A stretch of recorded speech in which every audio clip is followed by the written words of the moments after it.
Okay, so the objective of this scene was to go into the bathroom. I think you can hear the great sound work. Sebastian, the audio lead, has worked a lot on this kind of effects. When you take out your earplug, you can hear more the ambience. And this kind of art is done by our main concept artist.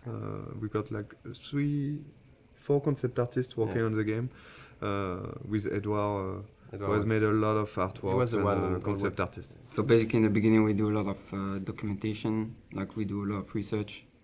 From all those pictures we can find on the internet, every room, every character needs to tell you a story, who they are, what they do. And just for following the scene, even for the mood when it's still the rhythm of the game. So we wanted this scene in the bathroom to have a really cold and harsher and more contrasty lighting, to be different from the soft and warm lighting from the art class before. I think this scene, there was here one of the mistakes we have done with the game. For example, when Max is tearing apart the Polaroid.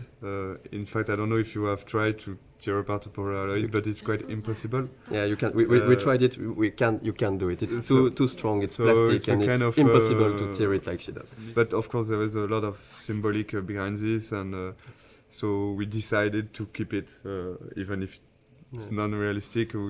Maybe it's a bad Polaroid quality, and we can do it. So you can see the butterfly coming in from the window. There's a lot of symbol behind this. The butterfly, of course, with all the butterfly effects thing, and the fact that Chloe has got some butterflies on her tattoo, and the color of her hair based on the color of the butterfly. Really something we wanted to. Here the blue butterfly is really, really important, and of course at the end of the game it's much more important. One of the fans' favorite, and of course a character we really love, Chloe.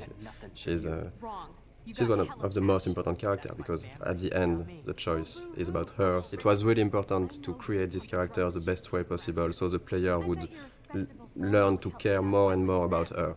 But we really wanted her to be not that nice at the beginning, so when she's evolving during the different episodes, and she's getting nicer to Max, people would care even more about her because she changed, and she likes the fact that she changed. If she was the nicest person from the beginning, it wouldn't be, I think, as effective that her going forward and changing toward Max.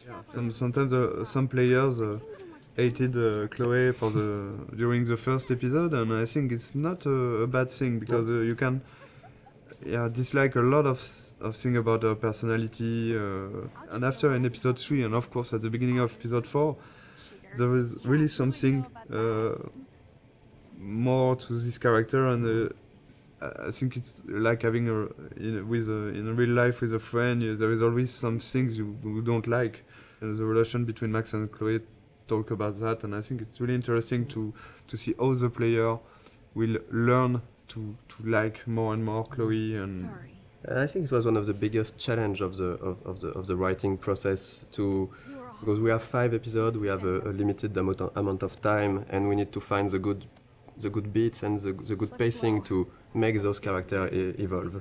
It's a really intimate story, and it's mostly just centered on just emotional moments. All of the major choices that you make in the game are emotional. The heart of it is the relationship between Max and Chloe. It gets really dark, and things get really hard for Chloe and really emotional.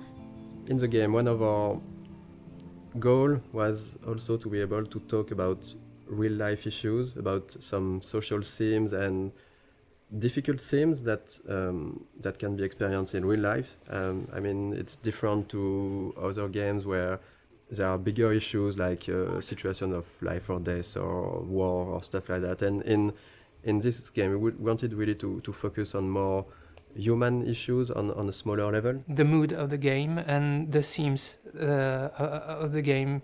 It's the themes that we tackle in the game are not something that you see often in other games. We try to be mature about it. We try not to force it onto players, and we try not to be too brutal about it. We have issues like domestic violence, family issues.